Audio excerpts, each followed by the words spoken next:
Ah.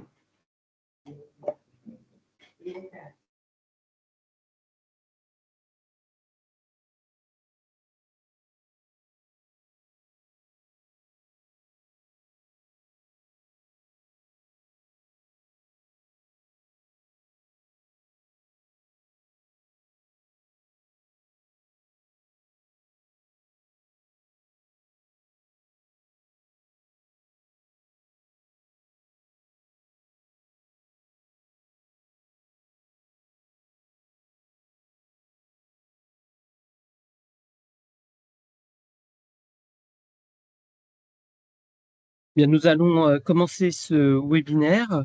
Mesdames et messieurs, chers participants, chères participantes, bien, c'est avec un immense plaisir que nous vous souhaitons la bienvenue au pôle formation-recherche de la Fondation Hub de la Croix-Saint-Simon pour cette série de webinaires qui sera consacrée à l'apprentissage. Alors aujourd'hui marque le début d'une aventure, en tous les cas, qu'on espère passionnante, où nous aurons l'occasion d'explorer ensemble différentes thématiques liées à l'apprentissage. Alors pourquoi ces webinaires? Eh bien, dans un monde où le changement est la seule constante, l'apprentissage tout au long de la vie est devenu quelque chose d'indispensable. Alors que vous soyez ici pour approfondir vos connaissances, découvrir de nouvelles méthodes d'apprentissage ou simplement pour vous inspirer, bien, je dirais que vous êtes au bon endroit. Donc, bravo à vous. Pour information, ces webinaires sont enregistrés et seront mis en replay gratuitement sur le site de la Fondation Œuvre de la Croix Saint-Simon. Notre objectif est de créer un espace où chacun, chacune peut apprendre et bien évidemment échanger. Au cours des prochains mois, vous aurez l'opportunité d'écouter des experts renommés qui partageront leurs connaissances et leurs expériences. Nous aborderons des sujets variés tels que les facteurs humains, le 23 janvier 2025 avec Madame Caroline Caffi, la simulation santé le 10 avril 2025 avec Monsieur Francisco Guevara et enfin la place de l'intelligence artificielle dans l'apprentissage le 12 juin 2025 de 12h15 à 13h et le webinaire sera animé par Monsieur Thomas Laplace. Nous avons conçu ces webinaires pour qu'ils soient, on espère, le plus interactifs possible. Nous vous encourageons à poser des questions à l'issue de chaque présentation ou bien à utiliser le chat pour partager vos questions, vos commentaires ou expériences. Je tiens à remercier chacune et chacun d'entre vous pour sa présence. Ensemble, faisons que cette série de webinaires soit une expérience enrichissante et inspirante. Je vous souhaite à toutes et à tous un excellent webinaire et me réjouis de partager ces moments avec vous. Pour plus de confort, je vous invite à couper le micro pendant la présentation. Pour débuter cette série de webinaires, nous accueillons aujourd'hui Monsieur Bastien Meras qui tentera de relever le défi, mais je pense qu'il va y arriver, en partageant avec nous et en parlant avec nous du lien qui existe entre apprentissage et neurosciences. Bonjour Bastien. Bonjour Franck, bonjour à toutes et à tous. Bastien, tu es, en quelques mots, puis je vais te laisser la parole, responsable de formation et de développement des compétences et tu accompagnes des professionnels de santé qui sont confrontés à des bénéficiaires qui présentent des troubles cognitifs et ou des troubles psychocomportementaux. Donc, je dirais que l'apprentissage est de fait un sujet que tu connais bien. Tout à fait, Franck, merci pour cette introduction. Je vais partager avec vous le sommaire de ce webinaire et normalement, vous allez pouvoir, n'hésite pas Franck à me dire que ça apparaît bien à l'écran, vous allez pouvoir voir ce sommaire. C'est bon. Merci Franck. Eh bien, en effet, une piste que je vais suivre pour le déroulé de ce webinaire va s'ancrer dans cette expérience d'accompagnement des personnes atteintes de troubles neurodégénératifs, parce que c'est une bonne façon d'aborder le fonctionnement d'un cerveau dit sain que d'aller voir du côté des dysfonctionnements cognitifs dus aux troubles. associées à ces pathologies. Mais tu l'as signalé aussi, l'idée c'est de faire référence au développement tout au long de la vie, aux apprentissages qui ont lieu, on le sait, dans le champ de la formation notamment, et dans le champ de la formation d'adultes. Ce développement, ces apprentissages vont avoir lieu aussi tout au long de la vie. Donc on ira voir du côté de la formation initiale, de la formation d'adulte, et puis de la pédagogie au sens large, pour tirer aussi d'autres fils, pour explorer conjointement ce que les neurosciences peuvent apporter à notre compréhension des apprentissages. Alors, dans le cadre de ce webinaire, aujourd'hui, on a relativement peu de temps, une demi-heure grosso modo, avant de pouvoir échanger tous ensemble. Et dans cette demi-heure, on va passer en revue différents aspects de ces liens entre apprentissage et neurosciences. Après une courte introduction sur le point de vue que je vais vous proposer sur ce sujet, on ira voir dans une première partie comment ce système cerveau est synchronisé et dynamique et comment il peut structurer et soutenir cette structuration plus exactement des apprentissages, des notes cognition.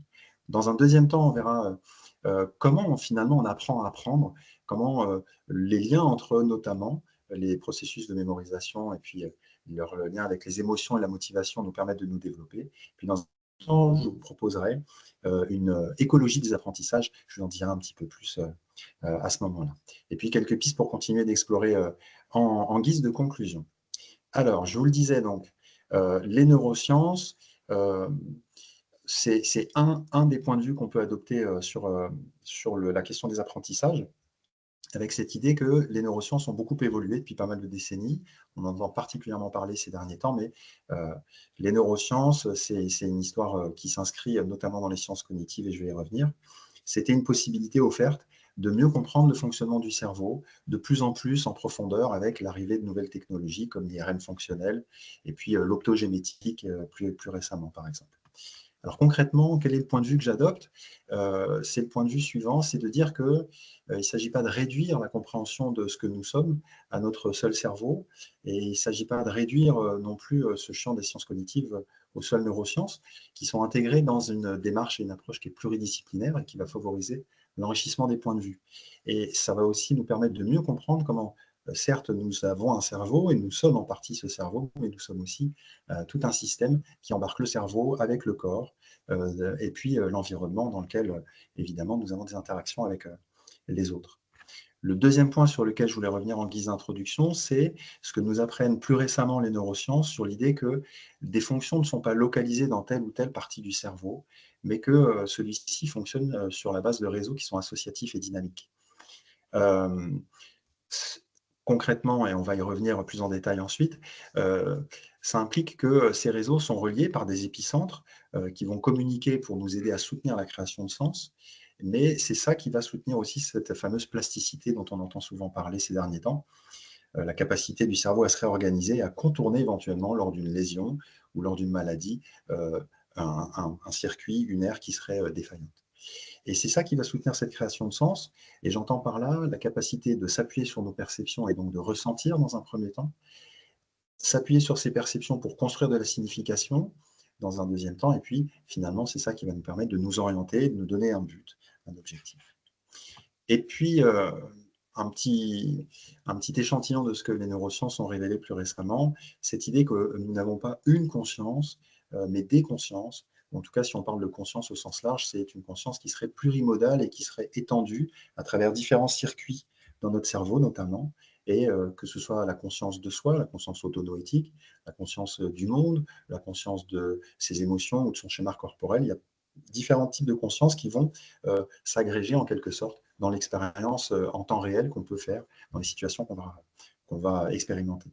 Ce qui est intéressant, c'est de se dire que les neurosciences ont révélé que plus un signal est étendu dans le cerveau, par exemple entre les lobes occipitaux et mon cortex préfrontal, plus on va être conscient au sens large du terme, plus on va avoir d'air qui vont s'activer dans le cerveau et donc de modalités d'expérimentation et d'apprentissage potentiel. Alors, une fois qu'on a dit ça, je vais vous proposer d'aborder la première partie avec ce système que, je vous disais tout à l'heure, être synchronisé et dynamique. Et on va voir étape par étape comment ça fonctionne.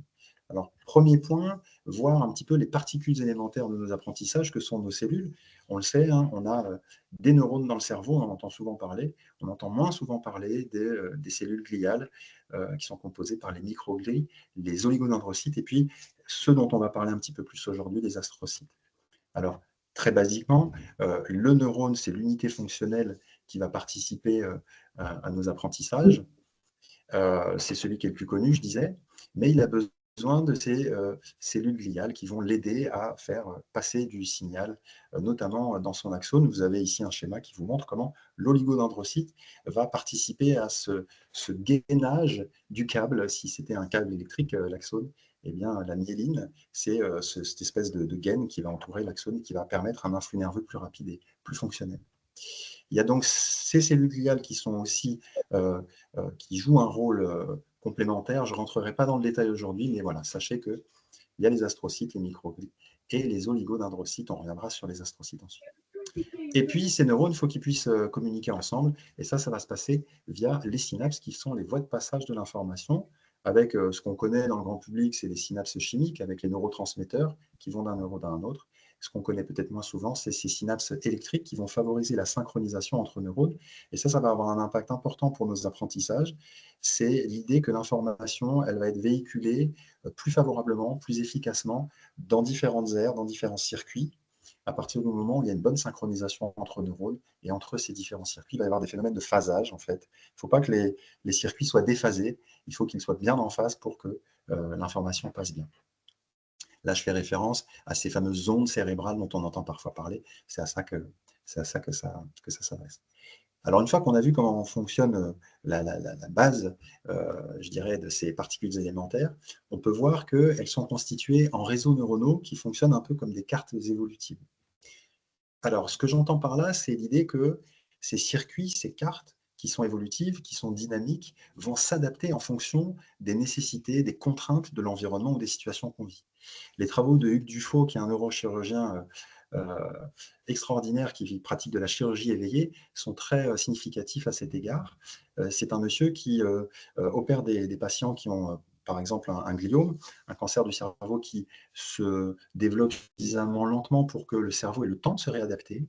Et là, vous avez des clichés d'IRM préopératoire et post-opératoire qui montrent lorsqu'il y a une tumeur au niveau du cortex préfrontal qui englobe l'aire de Broca, qui est une aire qui est beaucoup sollicitée dans le langage, eh bien, on voit bien que malgré l'ablation de cette tumeur, parce que le cerveau a eu le temps de se réorganiser et de court-circuiter en quelque sorte, de déplacer les circuits du langage, malgré cette ablation, le patient reste totalement en capacité, sans conséquences fonctionnelles, de parler après l'opération.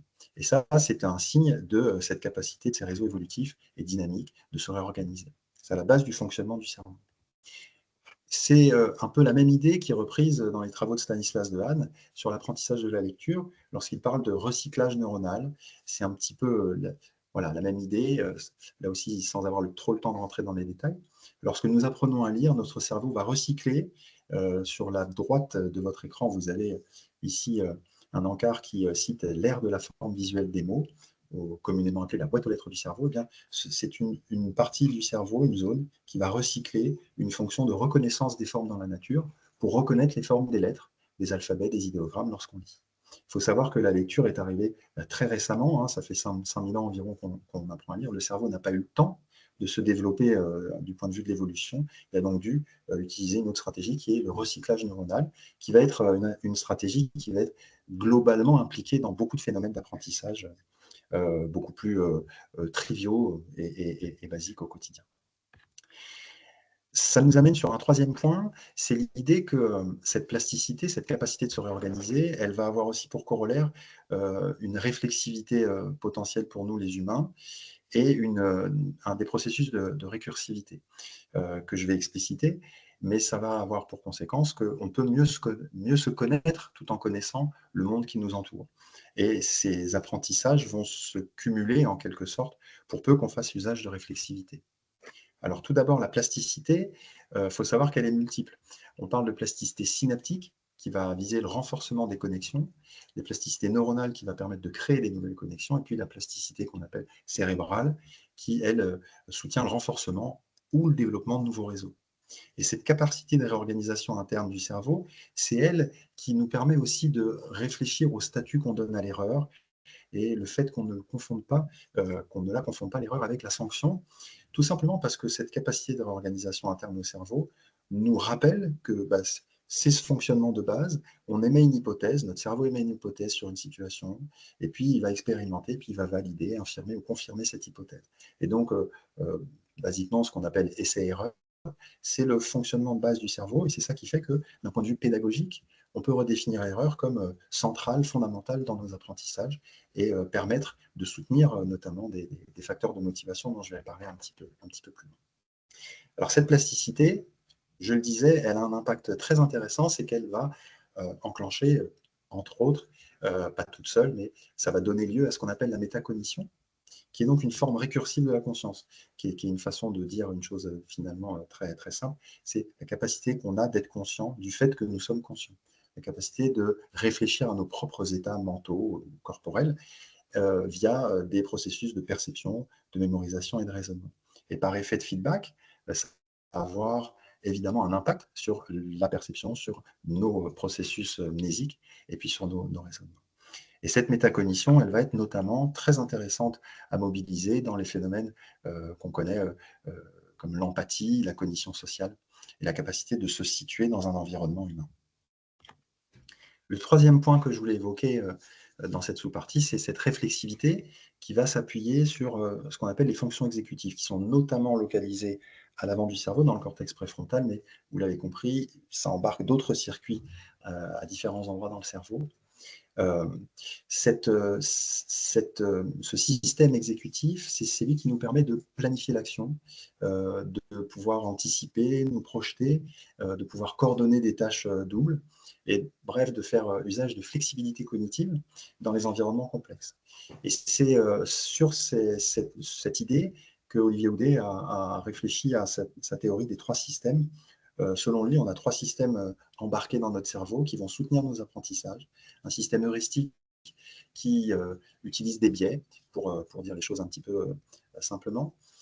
Mais en le faisant, ça nous permet d'avoir une dépense énergétique assez restreinte, d'avoir des raisonnements rapides, mais en même temps, qui dit biais dit qu'on peut être biaisé. Et dans d'autres situations, on va avoir besoin d'un système dit algorithmique qui va nous permettre de réfléchir pas à pas, ce qui va être plus lent, plus coûteux en énergie, mais probablement plus efficace. Et ce troisième système est celui qui intéresse particulièrement Olivier Houdet et son équipe de recherche, c'est le système inhibiteur qui nous permet de switcher d'un système heuristique à un système algorithmique en fonction des situations, puisque si notre cerveau repère ce qu'on appelle des régularités, des invariants dans des contextes donnés, ce n'est pas forcément généralisable à d'autres contextes. Ce qui fonctionne une fois ne fonctionnera pas toutes les fois. Il faut donc qu'on soit en capacité d'apprendre à utiliser ces systèmes de la manière la plus efficace possible. C'est pourquoi Olivier Houdet travaille beaucoup sur l'enjeu pédagogique de transmettre ces connaissances-là sur notre propre fonctionnement intérieur aux enfants dès leur plus jeune âge, pour les doter d'outils méthodologiques qui les aidera tout au long de leur vie. Alors, on a parlé du fonctionnement du cerveau, de sa structuration et de ce que ça engage du point de vue cognitif. Et maintenant, je vous propose d'aller voir dans une deuxième étape les liens qui existent entre les phénomènes mnésiques, la mémoire, mais aussi les émotions et comment on peut trouver des outils de motivation qui vont nous permettre d'apprendre, certes, mais aussi d'apprendre à apprendre et puis de nous développer tout au long de notre vie, comme on le disait. Alors, premièrement, il faut comprendre comment fonctionne la mémoire, ou plus exactement les mémoires, puisque c'est un fonctionnement qui va être associatif, qui va être systémique. Il va y avoir un travail conjoint du cerveau et du corps à différents niveaux. En substance, et là aussi, pour aller rapidement sur le sujet, il y a la mémoire à court terme, qui va être basée sur le renforcement des réseaux de neurones et qui va intégrer notamment ce qu'on appelle la mémoire de travail. Basiquement, si la mémoire de travail, c'est un pan temporel de quelques dizaines de secondes, c'est celle que vous allez utiliser si je vous donne un numéro de téléphone et que vous n'avez pas de papier sous la main, vous allez vous repasser en boucle phonologique le numéro jusqu'au moment où vous pourrez l'écrire sur un bout de papier. La mémoire à court terme, elle est basée plutôt sur un empan temporel d'une quinzaine de minutes. C'est celle que vous utilisez présentement pour raccrocher les informations que je vous transmets à celles que j'ai transmises il y a une quinzaine de minutes. Ça, c'est la mémoire à court terme, qui va s'appuyer aussi sur la mémoire à long terme dans ce fonctionnement systémique, qui est, elle, basée sur la création de nouveaux circuits et toutes les modifications qui en découlent. On peut la décomposer en deux sous-systèmes de représentation qui sont conscientes et explicites et 2 sous-systèmes qui sont non conscients et implicites. Les deux sous-systèmes de représentation consciente et explicite font appel à la mémoire sémantique et la mémoire épisodique, qu'on regroupe aussi parfois sous le terme de mémoire autobiographique. On va dire que la mémoire sémantique, c'est la mémoire des concepts, des choses que vous apprenez à l'école, par exemple, mais aussi des concepts du quotidien. Une table, c'est un plateau avec 4 pieds, et sur cette table, je vais pouvoir disposer des outils et des objets, par exemple, pour manger, pour travailler. Ça, c'est de la mémoire sémantique. La mémoire épisodique, j'ai coutume de dire que si notre vie était un feuilleton, si notre vie était une série, ce serait un petit peu les différents épisodes de notre vie, avec les différents personnages, le décor, l'ambiance, la musique qu'on a en fond. C'est beaucoup plus relié à nos affects et à nos émotions. Et puis de l'autre côté, il y a ces sous-systèmes non conscients implicites que sont la mémoire procédurale et la mémoire perceptuelle, qui vont travailler ensemble. La mémoire perceptuelle, comme son nom l'indique, c'est ce qui nous provient de nos sens, de nos perceptions. On n'est pas du tout obligé d'être conscient qu'on est en train d'écouter quelque chose, notre corps s'en charge. Et pour ce qui est de la mémoire procédurale, c'est la mémoire que vous utilisez quand vous apprenez à faire du vélo. Si je vous demande par exemple comment vous avez appris à faire du vélo, vous serez bien embêté parce que vous me direz que finalement, j'ai appris à faire du vélo en faisant du vélo, en utilisant des procédures. Je peux éventuellement rendre conscient tous les processus qui ont été à la base de cet apprentissage du vélo. Néanmoins, j'ai bien conscience aussi que ça ne passe pas par une verbalisation, ça ne passe pas par une conceptualisation, mais c'est ancré dans mon corps. C'est donc un système de mémoire qu'on va notamment beaucoup utiliser pour travailler avec des personnes qui sont atteintes de troubles neurodégénératifs, qui auront beaucoup plus de difficultés avec la mémoire sémantique et la mémoire épisodique. Ce qui est intéressant, c'est de comprendre que c'est un fonctionnement systémique. Il y a donc des effets de boucle rétroactive d'un type de mémoire à un autre. En allant via la mémoire procédurale solliciter et travailler en stimulation cognitive des personnes atteintes d'Alzheimer, par exemple, on va pouvoir faire ressurgir de la mémoire sémantique ou de la mémoire épisodique. Alors, quand on a compris comment fonctionne la mémoire, on peut s'intéresser à ce qui va nous permettre de renforcer nos apprentissages. La construction de connaissances, elle se fait via ce qu'on va appeler les engrammes mnésiques, sur lesquels je vais revenir juste après, mais il y a un facteur qu'il ne faut surtout pas oublier dans la mémorisation, c'est le sommeil, qui va jouer un rôle majeur pour nos apprentissages et qui va permettre de renforcer cet engramme mnésique que je viens d'évoquer. Tout simplement parce qu'on va consolider le renforcement synaptique tout en supprimant des réseaux inutiles pendant qu'on dort. Je vous ai expliqué comment fonctionne la mémoire très rapidement. Ce que je ne vous ai pas dit, c'est qu'il faut aussi qu'on oublie. L'oubli n'est pas pathologique. L'oubli, en tout cas certaines formes d'oubli, sont tout à fait normales. Quand je vous disais au début de ce webinaire qu'on a des neurones et puis des cellules gliales, et que j'évoquais les astrocytes, c'est justement le rôle de ces astrocytes de venir supprimer les synapses qui ont été très peu, voire pas activées pendant la journée. Vont fonctionner un peu comme des macrophages, vont venir gober les synapses qui n'étaient pas actives, et en revanche, le cerveau va renforcer les synapses qui ont été très activées lors de nos apprentissages pendant la journée. Et donc, ce temps de sommeil est nécessaire pour que notre cerveau se réorganise, consolide, optimise cette connaissance, comme on l'a vu tout à l'heure. Et ça va avoir un impact très important, et c'est ce que nous apprend Pascal Braquet dans ses travaux sur le sujet, c'est que cette consolidation, cette optimisation de la connaissance et de l'apprentissage, cette réorganisation d'un cerveau, c'est ça qui nous fait passer du savoir implicite pardon, au savoir explicite. La capacité qu'on a de communiquer, d'avoir conscience de la façon dont est structurée notre compétence, par exemple. Et ça va évidemment être très, très utile, notamment dans les environnements de travail. Alors, une fois qu'on comprend ce rôle du sommeil, je reviens à cet engramme mnésique. Je vous propose ici un petit visuel où on voit des pièces de puzzle qui constituent un cerveau. Je trouvais l'analogie très intéressante puisque c'est un petit peu comme ça que ça fonctionne. L'encodage, le fait de ramener dans le cerveau et de stocker, de consolider des informations dans le cerveau et de pouvoir les récupérer lorsqu'on en a besoin dans une situation ultérieure, c'est rendu plus efficacement par l'activation simultanée de différentes assemblées de neurones, de différents circuits. Ce que dit Richard Semon, qui est à l'origine de cette théorie de l'engramme mnésique, c'est que lorsqu'on engrange un souvenir, il n'est pas situé à tel ou tel endroit du cerveau, mais il va être coupé en petits morceaux, en quelque sorte, on peut le dire de manière un peu imagée comme ça, et il va être disséminé, distribué dans différentes parties du cerveau.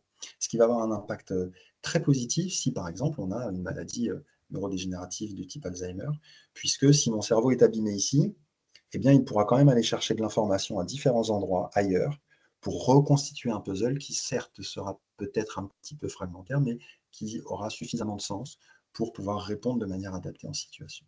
Et donc, tout l'enjeu, ce sera de solliciter, soutenir cette plasticité pour que les engrammes mnésiques soient résilients le plus longtemps possible dans notre cerveau. Et puis, avec ça, il y a une information qui est importante à prendre en compte lorsque on s'intéresse à ces phénomènes et ces processus d'apprentissage et de développement, c'est l'idée que plus on va récupérer en mémoire d'informations sur un sujet qui nous intéresse particulièrement, qui nous passionne par exemple, plus on va renforcer cette adaptation qui est la nôtre et ces apprentissages. Néanmoins, il va y avoir un petit phénomène à la marge qui va altérer petit à petit l'information. L'analogie qu'on prend pour expliquer ce phénomène, c'est l'analogie entre nos grands circuits neuronaux, les grandes voies nerveuses du cerveau, et puis ce qui se passe dans la nature avec les fleuves, les torrents, les rivières. Si on prend un fleuve, l'image fonctionne bien puisque on est tout à fait conscient que ce fleuve, en gros, il va suivre un petit peu le même trajet, il va rester dans son lit, mais à la marge, progressivement, il va éroder un petit peu les berges parce que tout simplement, le courant passe continuellement. Ben, c'est la même chose qui se passe dans notre cerveau. On entend parfois dire qu'on n'a que 10% de notre cerveau qu'on utiliserait et qu'on pourrait décupler nos capacités. C'est pas vrai, c'est un neuromythe. On utilise constamment tout notre cerveau. C'est juste qu'il se suractive à certains endroits en fonction des tâches qui nous sont demandées. Mais il est constamment activé. Ce passage de l'influx nerveux, tout comme le passage de l'eau dans un torrent, va éroder petit à petit, transformer petit à petit. Vous l'avez vu hein, avec cette réorganisation, cette optimisation du cerveau. Tout ça va transformer petit à petit un petit peu nos souvenirs et nos mémoires, on pourrait le dire comme ça. Alors, ça nous amène à un point intéressant, c'est finalement, quand on sait comment fonctionne la mémoire, quand on sait comment se structure la connaissance dans notre cerveau, on va pouvoir voir ce qui se passe avec les émotions et les facteurs de motivation qui vont nous aider à engranger plus facilement et à récupérer plus facilement, à être plus adapté, plus compétent avec ces connaissances. Alors, le premier point sur lequel on peut revenir, c'est que, on le sait aujourd'hui, les émotions vont moduler toutes les étapes de l'apprentissage. Notamment parce qu'elles vont créer des liens entre les différents engrammes dont je viens de parler, et c'est ce qui va nous permettre de relier des espaces sémantiques dans notre cerveau qui sont distants, et c'est aussi ce qui va avoir pour conséquence d'élargir nos connaissances. Alors quand on parle d'espace sémantique, ça fait référence au monde des concepts. Nous sommes un être de langage, des êtres de langage qui avons la capacité de parler, et via ce langage, on va pouvoir conceptualiser sur le monde qui nous entoure. Alors là encore, c'est les travaux de Pascal Vinquet sur lesquels je m'appuie, euh, qui nous dit que, en substance, ce qui va soutenir notre motivation, ce qui va soutenir la capacité d'élargir ces espaces sémantiques, en quelque sorte, de les enrichir, c'est la curiosité qu'on peut avoir pour tel ou tel sujet, et qui va, sans même qu'on ait commencé à avoir des informations sur ce sujet, c'est ce qui va soutenir des décharges de dopamine dans les différents circuits du cerveau, notamment dans les hippocampes, qui est une région particulière du cerveau, puisque c'est un nœud central, un épicentre pour la mémoire de travail. Les expériences qui ont été faites, par exemple, consistent à prendre deux groupes, un groupe témoin, un groupe test, un groupe dans lequel on va proposer aux personnes, avant de réaliser une tâche cognitive, de réfléchir à un sujet pour lequel ils sont très passionnés, très curieux, et puis ensuite on va leur demander de voir des photos de visage. Quelques minutes après, on va leur demander de restituer des informations sur les visages qu'ils ont vus. Dans l'autre groupe, on leur fait faire cette tâche uniquement, on ne leur demande pas de réfléchir à un sujet qui les intéresse. Et ce qui est évidemment très significatif, c'est que dans le groupe où on a d'abord demandé aux gens de penser à un sujet qui les passionne, eh bien, il y a une meilleure rétention d'informations sur les visages qu'on leur a montrés.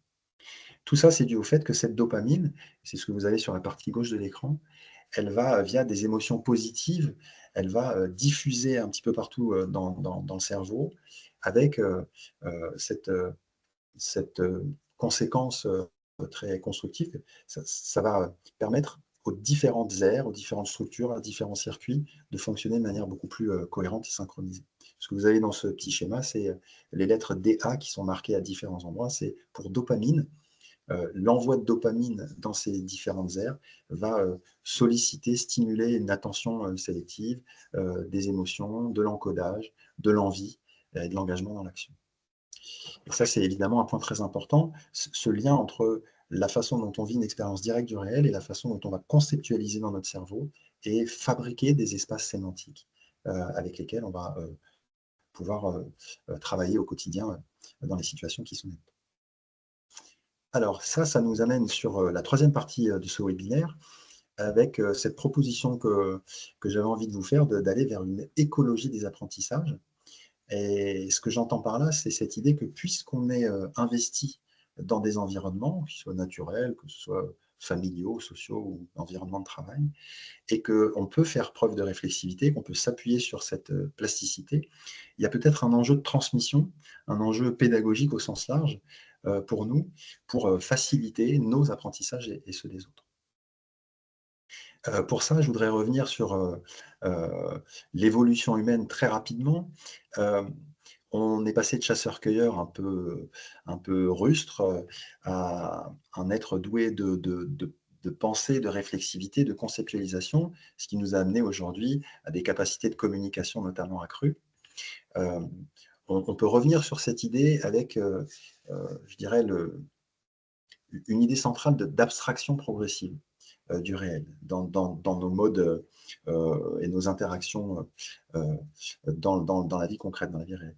Alors, pour ça, il faut revenir sur cette idée que cette cognition et ces circuits dont je parle depuis tout à l'heure, ils ne sont pas arrivés d'un coup, ça a pris évidemment beaucoup, beaucoup de temps, et ça s'est ancré progressivement dans les rapports entre, d'une part, ce système corps-cerveau, et puis, d'autre part, notre environnement. Et ça a une conséquence très intéressante, c'est que si on s'est doté de supports aux représentations abstraites du monde, petit à petit, ces représentations abstraites ont pu commencer presque à prendre le pas, en tout cas dans certaines situations, sur l'expérience concrète qu'on peut faire des situations. Alors, c'est peut-être un petit peu ésotérique ce que je vous raconte là. Donc, concrètement, on a des mains, et puis au cours de l'évolution, l'humain se rend compte que les mains ne sont pas suffisantes pour couper, par exemple, un bout de bois. Et puis, on va comprendre qu'on peut se doter de bifaces qui vont couper plus facilement que notre main. Et puis, on va comprendre petit à petit qu'on peut se fabriquer des pointes de flèche. Et puis, on va progressivement se doter d'outils de représentation de nous-mêmes, du monde qui nous entoure, des animaux, de notre environnement. Et toute cette cognition va évoluer vers des outils de plus en plus sophistiqués de représentation abstraite. Par exemple, les instruments de musique qui sont des sortes de méta-outils, puisque la musique est un langage universel, éminemment symbolique, qui nous parle du réel. Donc il y a une espèce de mise en abîme de représentation dans la représentation. Eh bien, ces phénomènes vont nous permettre d'établir qu'il y a eu des évolutions et des innovations chez l'humain qui ont un impact majeur sur nos capacités d'apprentissage, de transmission et d'éducation, avec notamment un phénomène plus récent d'hypermédiation sur lequel je vais revenir. Juste avant, je reprends cette idée qu'il y a eu des innovations. C'est tellement dans notre vie qu'on n'y prête plus attention, mais le fait qu'on soit en capacité de lire et d'écrire, par exemple, ça a été une révolution et une grande innovation chez l'humain. Alors, il y a Marie-Lou Eustache et Bernard Stiegler qui évoquent ça avec leur théorie des rétentions primaires et secondaires, qui sont situées dans notre cerveau, on l'a vu, notamment avec notre mémoire de travail, c'est les rétentions primaires, notre mémoire à long terme, c'est les rétentions secondaires, mais il y a aussi des rétentions tertiaires, c'est notre capacité de transférer de l'information, de transférer des outils d'apprentissage dans le monde réel et extérieur à notre corps. Et ça a été rendu possible notamment, comme on l'a vu avec ces peintures sur les murs des grottes, ça a été rendu plus récemment possible avec l'apparition des alphabets et des systèmes idéographiques. Et puis, encore plus proche de nous, l'informatique qui a révolutionné les modalités de transfert d'informations et de capacité d'apprentissage chez l'humain. Alors, ça a eu un effet évidemment très, très important, on le sait, aujourd'hui notamment via les réseaux, via Internet, avec l'arrivée de l'IA. L'intelligence artificielle, elle a évidemment un impact très positif sur nos capacités de transfert d'informations qui vont être accélérées. Mais comme le dit Charles-Antoine Gagneur, il y a aussi un petit problème qui est posé, une question qui est posée par cette accélération de ces circuits de l'information, notamment liée au fait que l'IA, elle est éminemment rétrospective, elle est tournée vers le passé. On a besoin de nourrir les bases de données avec ce qui s'est passé avant et pas ce qui va se passer, puisqu'on ne sait pas encore exactement ce qui va se passer. Et ce processus, quand on le met en regard de l'intelligence humaine, qui, elle, pour le coup, a la capacité, certes, d'être rétrospective, mais d'être aussi prospective, ou en tout cas de capitaliser sur ce qu'on sait déjà pour pouvoir envisager, créer ce qui va se passer demain.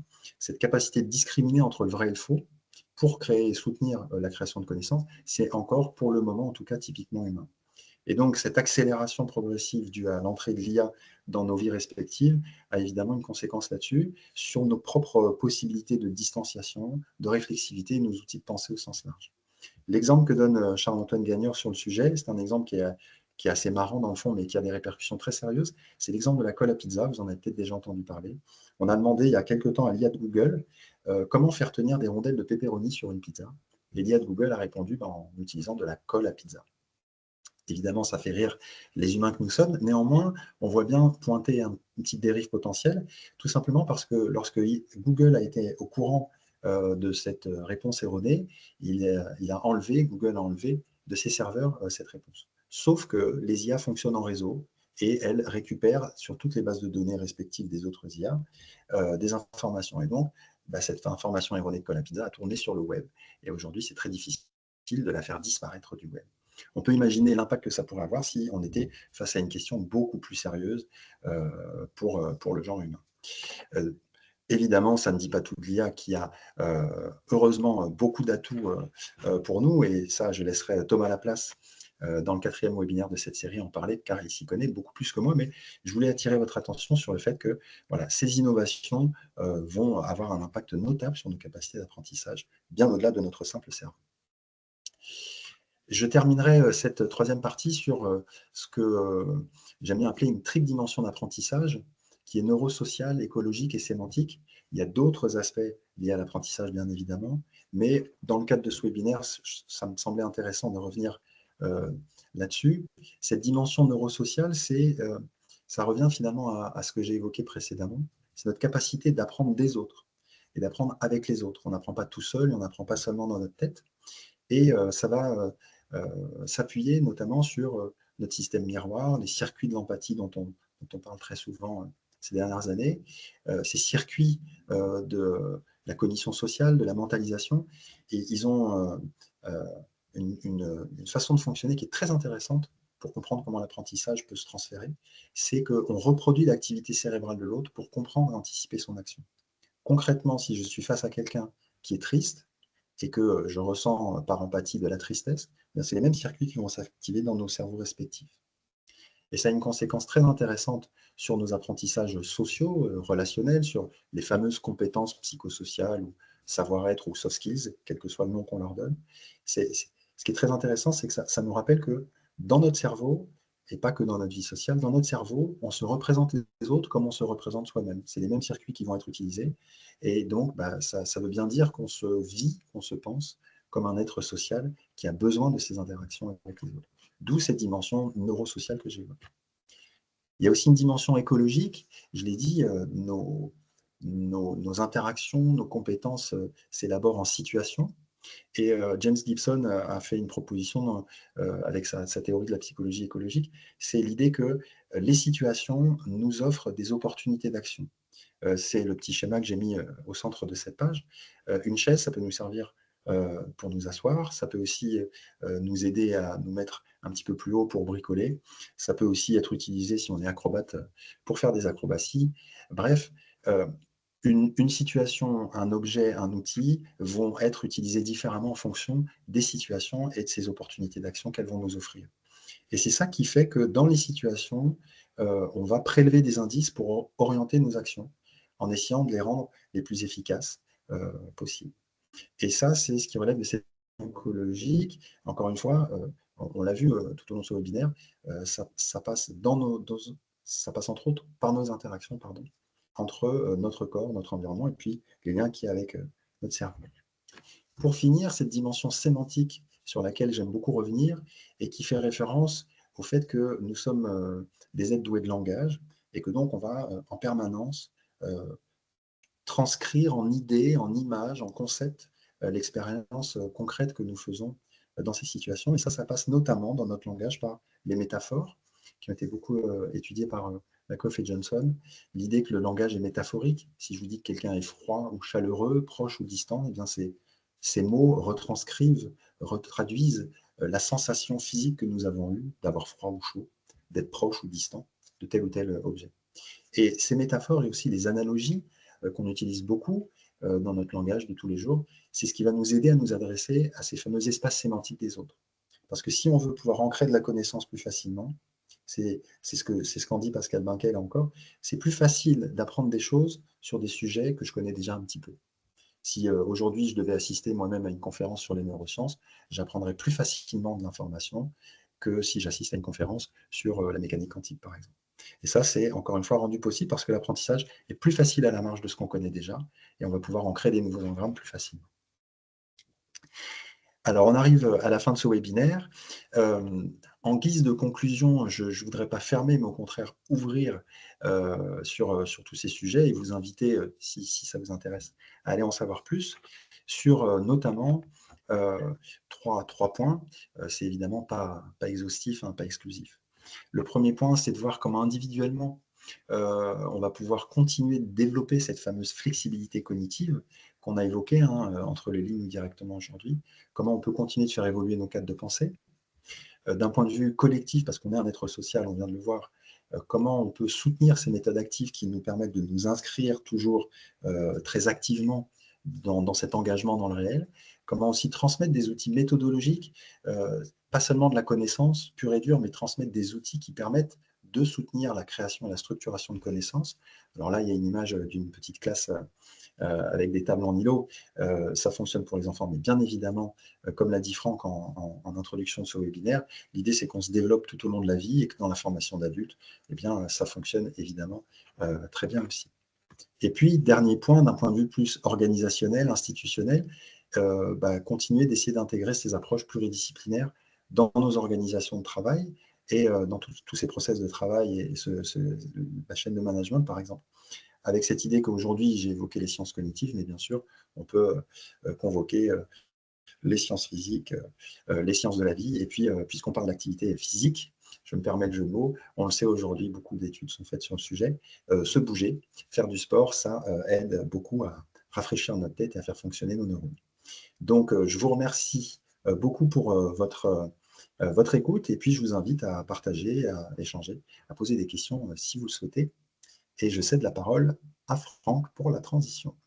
Merci Bastien pour ta présentation. Là, ça fait beaucoup d'informations, beaucoup de savoir d'un coup. Donc, je pense qu'il y a certainement des questions. Alors, mesdames et messieurs, je vous laisse la possibilité de poser des questions. Alors, toujours difficile de démarrer, mais si vous voulez pas poser directement les questions au micro, vous pouvez utiliser le chat et on vous répondra. Enfin, Bastien vous répondra, parce que je serai bien dans la capacité de répondre aux questions.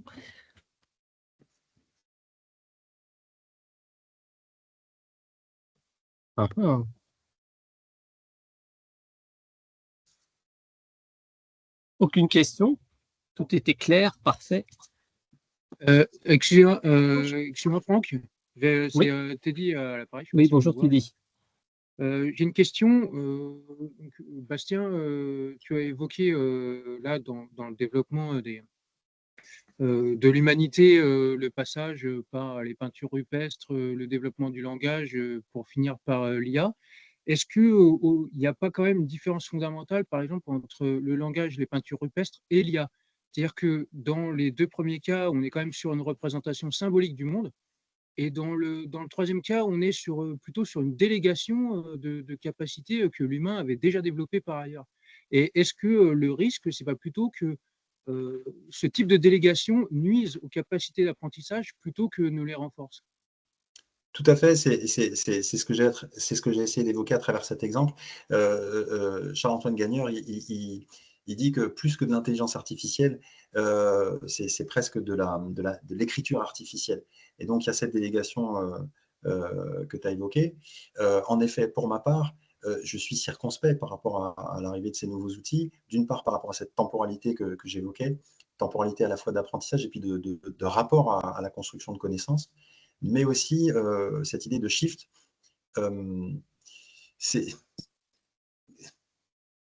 C'est une innovation, mais à la différence des innovations précédentes, ce n'est pas une compétence qui est interne, si je puis dire. Je ne sais pas si le terme est suffisamment explicite, mais lorsqu'on se dote de cette capacité de transférer de l'information dans le monde extérieur, avec les peintures rupestres ou avec les alphabets, on va pouvoir utiliser ces signes pour pouvoir transférer de la connaissance, transmettre de la connaissance pour nous-mêmes ou pour les autres.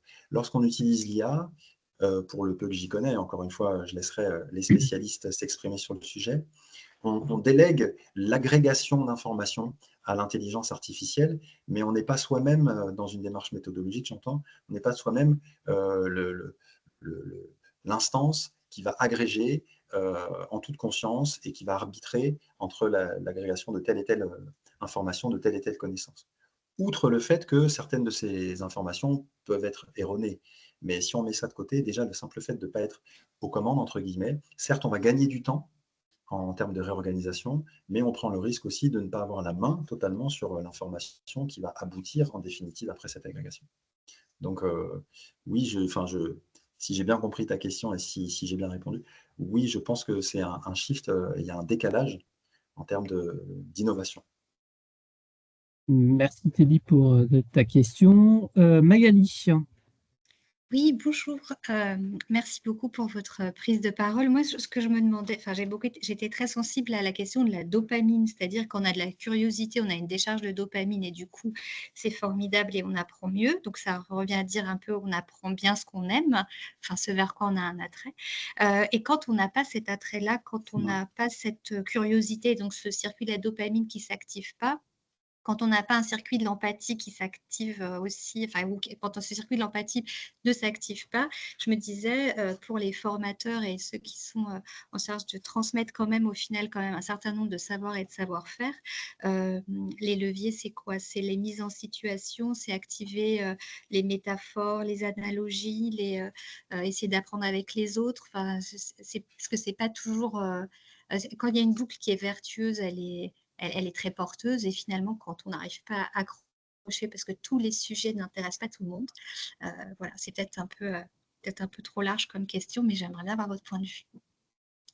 Alors, ça va être un point de vue évidemment très situé et très, très subjectif. Pour ma part, j'irai chercher du côté de la construction sociale de compétences et la construction sociale de ce sentiment d'auto-efficacité, de légitimité que j'évoquais avec les travaux d'Albert Bandura.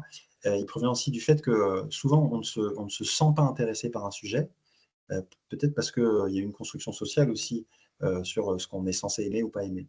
Il y a évidemment des choses qui nous sont directement personnelles, mais si on redéfinit le statut de l'erreur, enfin ce qu'on constate en tout cas les environnements scolaires, par exemple, c'est qu'il y a des enfants qui ne semblaient pas s'intéresser à certains sujets, et pour peu qu'on soit bienveillant et qu'on redéfinisse ce statut de l'erreur comme quelque chose de normal, j'allais dire presque pas pathologique, non, se tromper, c'est pas grave, c'est pas une maladie, c'est même bien. Le simple fait de pouvoir amener cette posture, ça enclenche un engagement actif dans la situation. L'autre exemple que je peux donner, c'est un exemple que je connais bien, avec des personnes atteintes d'Alzheimer, quand on les embarque dans des activités de stimulation cognitive. Alors c'est un sujet qui est éminemment douloureux pour eux. Redéfinir le statut de l'erreur, c'est fondamental dès l'entrée dans l'activité de stimulation. Et ce qu'on constate, c'est qu'à partir du moment où ces personnes se sont autorisées à se tromper, et Dieu sait qu'ils se trompent beaucoup au quotidien à cause de leur maladie, eh bien, dès qu'ils s'y sentent autorisés, ils sont embarqués sur des sujets sur lesquels ils ne sont pas nécessairement intéressés. Évidemment, j'ai bien conscience que quand je dis ça, voilà, ça dit pas tout. En revanche, ça nous interpelle sur la notion d'éthique, et notamment d'éthique professionnelle. Enfin, j'ai coutume de dire, on est nombreux dans le secteur de la formation à dire que quand un apprenant a du mal à apprendre, c'est peut-être la responsabilité du formateur déjà. Donc, il faut arriver à remettre en question nos propres outils aussi de transmission d'informations, de support, de soutien à l'apprentissage. Merci Bastien pour ta réponse. On va prendre les deux dernières questions. Donc, on va laisser la parole à Charles et puis à Valérie.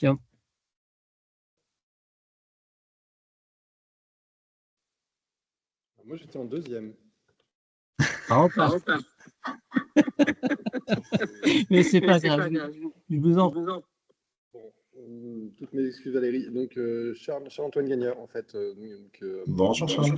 Bastien m'avait invité en me disant qu'il allait me citer et massacrer mes propos. Je les ai pas trop massacrés. Oui, première chose sur l'IA, ce que j'ai réalisé dans ta présentation, que je trouve très intéressant, c'est que finalement l'IA fonctionne sur le mode heuristique, alors qu'on a l'impression qu'elle fonctionne sur un mode algorithmique.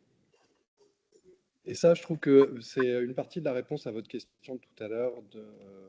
C'est qu'en fait, on a l'impression qu'elle est sur un mode de construction rationnelle et logique, alors qu'elle est sur un mode d'agrégation par paquet, dont le but ultime est de nous faire plaisir et pas de dire quelque chose de vrai. C'est-à-dire que c'est de donner la réponse qu'on attend. Ça, je trouve que ça change un petit peu la donne. Sinon, ça c'est le premier point. Deuxième point, je trouve hyper intéressant ce que tu as souligné à un moment sur la métaphore hydraulique. Le fait qu'en usant des choses, on finit par user ce qu'il y a autour. Et que finalement, il va y avoir une interprétation qui va qui va prendre le pas sur les autres. Voilà, ça, je trouve que c'est particulièrement intéressant parce qu'à la fois pour les intelligences artificielles et pour l'intelligence humaine, c'est très important. La colle à pizza peut se comprendre sous cet angle-là. Et je pense qu'on ne fait pas assez attention, IA ou pas, dans nos approches pédagogiques, à ce qu'on va renforcer au détriment d'autres choses. Et je pense que tu as souligné là un point que moi, je me rends compte que j'ai tendance à négliger. Et je pense qu'il est très important. Associé à l'idée il y a des rythmicités de rappel en fonction des types de mémoire. J'avais jamais pris ça sous cet angle et je trouve ça extrêmement intéressant. Voilà. C'était pas une question, c'est voilà. Je me demande en fait du coup en t'écoutant, j'aimerais bien écrire un argumentaire pour les apprentissages en situation au vu des neurosciences parce que je trouve que tu as remarquablement fait le lien.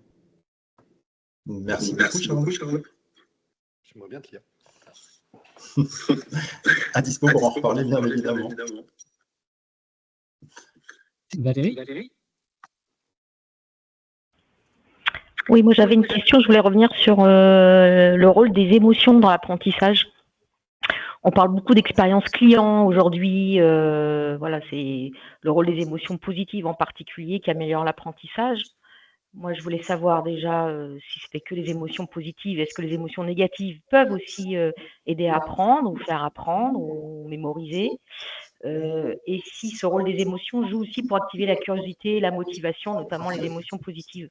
S'il n'y a pas de curiosité au départ, est-ce que passer par l'émotionnel peut aussi déclencher quelque chose? Alors oui, c'est un point que j'ai pas du tout évoqué lors de cette présentation, c'est le rôle des émotions négatives. Toutes les émotions sont des modulateurs d'apprentissage. Les émotions négatives échappent pas à la règle. Et sur ce chapitre, que ce soit alors des émotions négatives, voire même des expériences traumatisantes, Boris Cyrulnik a beaucoup évidemment écrit sur le sujet, on sait bien que ça peut avoir un impact énorme sur, alors, soit sur les capacités d'apprentissage, soit sur la possibilité de devenir curieux pour tel ou tel sujet, ou soit sur le fait de rester bloqué à cause d'une situation traumatisante sur un événement qui nous a profondément marqué. Et on le voit bien avec ces recherches de Cyrulnik et d'autres sur ce sujet, que c'est très difficile d'en sortir. Ça joue vraiment, les émotions vont jouer pour le meilleur et pour le pire, bien évidemment. Sur le sujet, il y a les travaux d'Antonio Damasio aussi, et sur la théorie des marqueurs somatiques, qui est à prendre en considération. Je suis désolé, je ne peux que citer, parce que sinon ça nous emmènerait trop loin. Mais en effet, la façon dont on va être marqué par une situation, par un événement, va avoir un impact notable sur nos capacités d'apprentissage et d'engagement dans l'action. Parce que, encore une fois, un apprentissage, sauf à la marge, mais il ne pourra pas être passif. C'est du bourrage de crâne, c'est du conditionnement, et on sait que voilà. Ça fonctionne aussi, mais c'est pas ça qu'on vise aujourd'hui dans ce webinaire, c'est l'apprentissage actif, et comment, à partir du moment où on est engagé dans cette action, on va pouvoir développer éventuellement de la curiosité, développer comment dire, pouvoir travailler sur des processus attentionnels qui soient beaucoup plus valides, beaucoup plus pertinents. Encore une fois, on n'est pas obligé de savoir nécessairement comment fonctionne notre cerveau, mais enfin, pour ma part, moi, j'aime bien donner du sens à ce qui s'y passe, parce que ça me permet de mieux comprendre comment je l'utilise, un peu à la manière d'un sportif. Il y a une analogie, alors ça va peut-être paraître un peu décalé, mais plus jeune, j'avais un ami qui s'intéressait beaucoup au pilotage automobile. Et il revenait souvent sur l'exemple d'Alain Prost, qui était surnommé le professeur dans le métier, parce que c'était un des rares pilotes qui s'intéressait à autre chose que le pilotage. Et il s'intéressait à l'ingénierie, il s'intéressait à l'aérodynamique, il s'intéressait à plein de choses autour de l'activité même de pilotage. Et donc, on peut dire qu'il y a une proactivité, si on peut dire, périphérique à notre activité principale, qui peut engager beaucoup pour notre efficacité et le développement de nos compétences. Dans le circuit, à l'époque, il y avait très peu de pilotes qui étaient dans cette dynamique pour ces aspects périphériques à leur activité principale.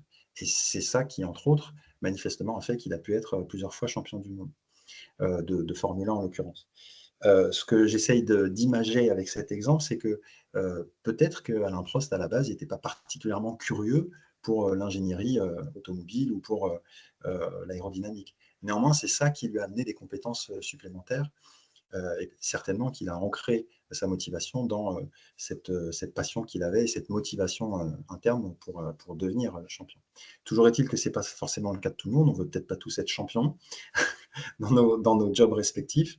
En revanche, ça nous indique une piste qu'on peut suivre pour essayer de trouver des facteurs de motivation complémentaires. Ça ne résoudra pas tout, mais si en tout cas on est dans un environnement, pour conclure sur cette question, Valérie, les environnements émotionnels, je ne l'ai pas mentionné aujourd'hui parce qu'il fallait évidemment faire un choix dans les informations à transmettre, mais on le sait aujourd'hui, les environnements émotionnels sont à prendre en considération de manière très importante. Il y a des études qui sont faites dans les classes, chez les petits, en formation initiale, et qui prouvent que, en gros, c'est l'enjeu de l'enseignant, hein, aujourd'hui, de l'enseignante, c'est est-ce que je vais être dirigé plutôt sur des aspects pédago-didactiques liés à l'enseignement lui-même, à ce que je veux transmettre, ou est-ce que je dois plus m'intéresser à l'ambiance, à l'atmosphère émotionnelle qu'il y a dans la classe. Et les études prouvent que les enseignants qui s'intéressent plus à l'environnement émotionnel arrivent à plus transmettre d'infos que ceux qui s'intéressent à l'enseignement lui-même et à la discipline qu'ils veulent transmettre. C'est étrange, mais ça fonctionne plus dans un cas et moins dans l'autre. Donc, il y a un élément de réponse aussi là-dessus. Ça ne résoudra pas tout, c'est sûr, mais ça peut aider un peu. Quand les deux sont bien conjoints, là, en général, ça fonctionne. Je crois que Charles a levé la main. Je ne sais pas si c'est un reste de la question précédente. Non, c'est une main qui n'a pas été baissée. Ok, ben merci Bastien pour tes réponses et merci pour ta présentation. Donc on arrive à l'issue de ce premier webinaire. Donc pour rappel, en fait, on le mettra en ligne sur le site de la Fondation de la Croix-Saint-Simon d'ici quelques semaines. Donc il sera laissé à disposition pour pouvoir le revoir, voire le télécharger si vous le souhaitez. Bastien se met aussi à disposition pour répondre à vos questions et passer dans ce cas-là par mon intermédiaire, et puis je lui enverrai les questions. Et enfin, je vous rappelle que le deuxième webinaire aura lieu le 23 janvier prochain, aux mêmes horaires, hein, 12h15, 13h, et on traitera la question des facteurs humains et de l'apprentissage, et il sera animé par Madame Caroline Caffi, qui est infirmière anesthésiste et qui connaît bien cette question des facteurs humains. Bien, je vous remercie beaucoup pour ce premier temps, et puis je vous dis à très bientôt pour notre prochain webinaire. Merci. Merci à vous. Très bonne fin de journée. Merci.